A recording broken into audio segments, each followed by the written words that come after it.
I am done talking, well, no, I am done debating faith, religion, Jesus, Christianity, church. I'm done debating the Bible, certainly.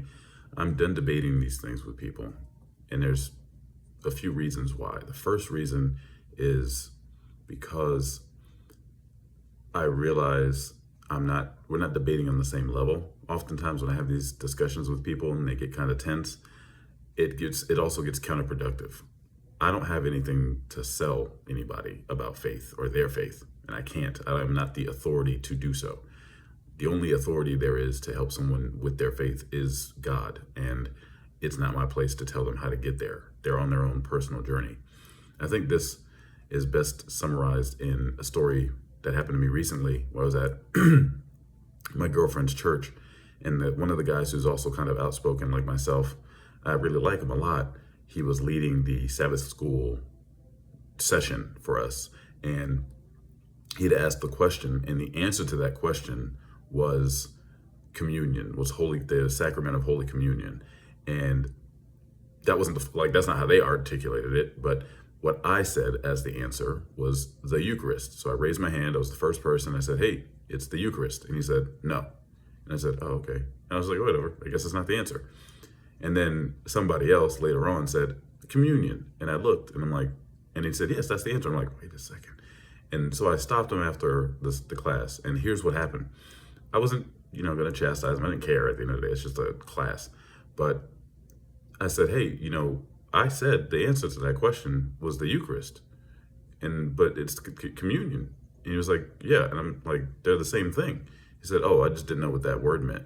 And I'm like, "So you told me that the answer was wrong because you didn't know the word?" Like, I didn't say that to him, but in my head, I'm like, "Okay, all right, cool." So what did that reveal to me? That revealed to me right then and there that I am not on the same accord with a lot of people.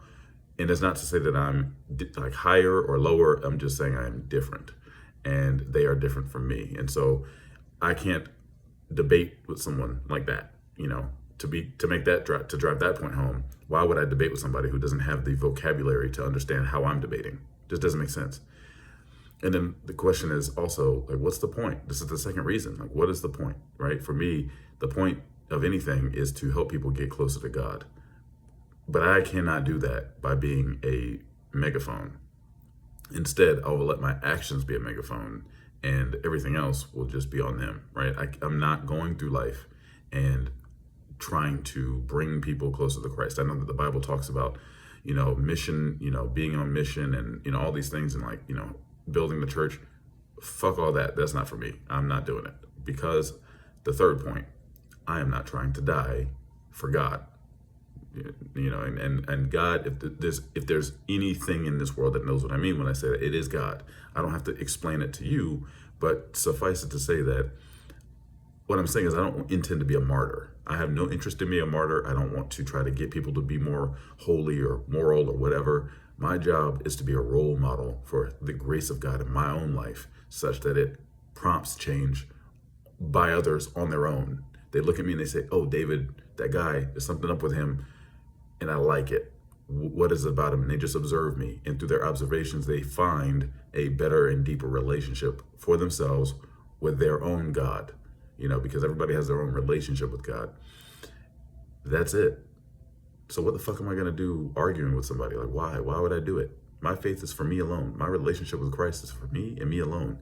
I have no interest in trying to get someone to see the things through my own eyes. Our perception and our worlds exist between these two organs, our ears. And so we live in our heads. I'm not trying to get into someone's head and trying to move shit around. They got their own chaos in their brain, and I got my own chaos in mine. Chaos does not help chaos. It only begets chaos.